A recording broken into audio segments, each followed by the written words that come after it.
Hello and welcome once more to the Bench Report, where we discuss recent debates from the benches of the UK Parliament. A new topic every episode.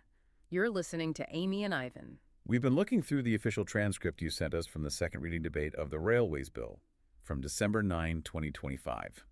And this is a big one. It's proposing probably the biggest shakeup of the UK rail system in a generation. A huge overhaul.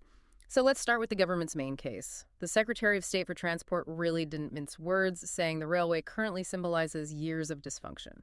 Total dysfunction. The stated aim is to put passengers before profit by, bringing services back into public ownership. And the key to all this is the creation of this new body, Great British Railways, or GBR. That's it. This isn't just a new name. It's an integrated body that's meant to merge the functions of, I think it's around 17 different organizations currently involved in running the railway. 17. The idea being to get rid of that blame factory culture. Exactly. Where track, trains, and ticketing are all separate entities pointing fingers at each other when something goes wrong. And there's a financial argument they're making, too. GBR will supposedly save up to 150 million taels a year.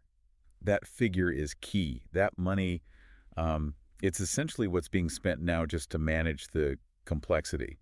All the franchise contracts, the bureaucracy, the legal fees between all these separate parts. So the goal is to turn that administrative overhead back into investment in the railway itself. That's the plan.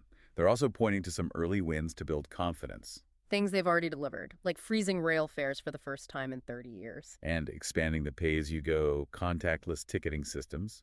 We've seen that roll out across Greater Manchester, for instance. But the political opposition sees this very differently. Their argument is that this is less about practical improvements and more about an ideology of state control. A deep concern about centralizing so much power. And they were quick to bring up the example of Southwestern Railway, SWR. Yes, the test case.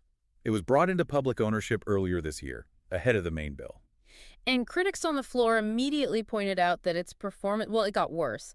Cancellations and delays actually went up after the government took over. The Secretary of State defended that, of course, arguing the problems were inherited and that performance is now improving, but the point stuck. That messy example leads to what seems to be the core conflict here, which is all about accountability. And competition.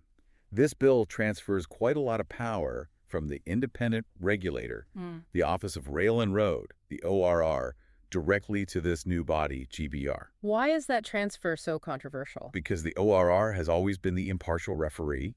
It ensures fair play. By giving GBR control over who gets access to the tracks and how much they're charged, critics are worried GBR becomes judge, jury, and executioner. And that's a direct threat to the so-called open access operators. It is. And if you haven't heard that term, these are companies like Hull Trains. They run services on spare track capacity without any government subsidy. They're often quite innovative. So the fear is that GBR, a huge state-run entity, could simply squeeze these smaller, successful private companies out of the market to protect its own services. Potentially stifling the very competition that keeps the system honest. The government insists this won't be a British Rail Mark II, though. They're setting up a new independent passenger watchdog. A watchdog designed to have real teeth.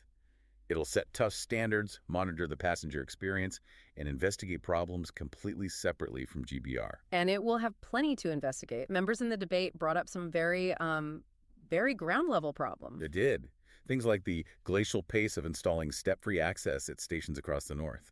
And one member even highlighted that Weymouth Station doesn't have a single working toilet. Which really grounds the debate in the reality of what passengers experience day to day. Absolutely. One final piece to mention is rail freight. The bill actually gives GBR a legal duty to promote it, with the Secretary of State required to set a growth target. A clear attempt to shift more goods from congested roads onto the railway network. So we leave you with the question that really defined this whole debate.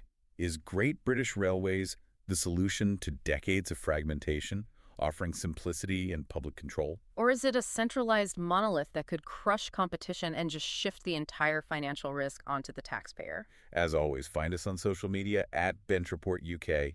Get in touch with any topic important to you. Remember, politics is everyone's business. Take care.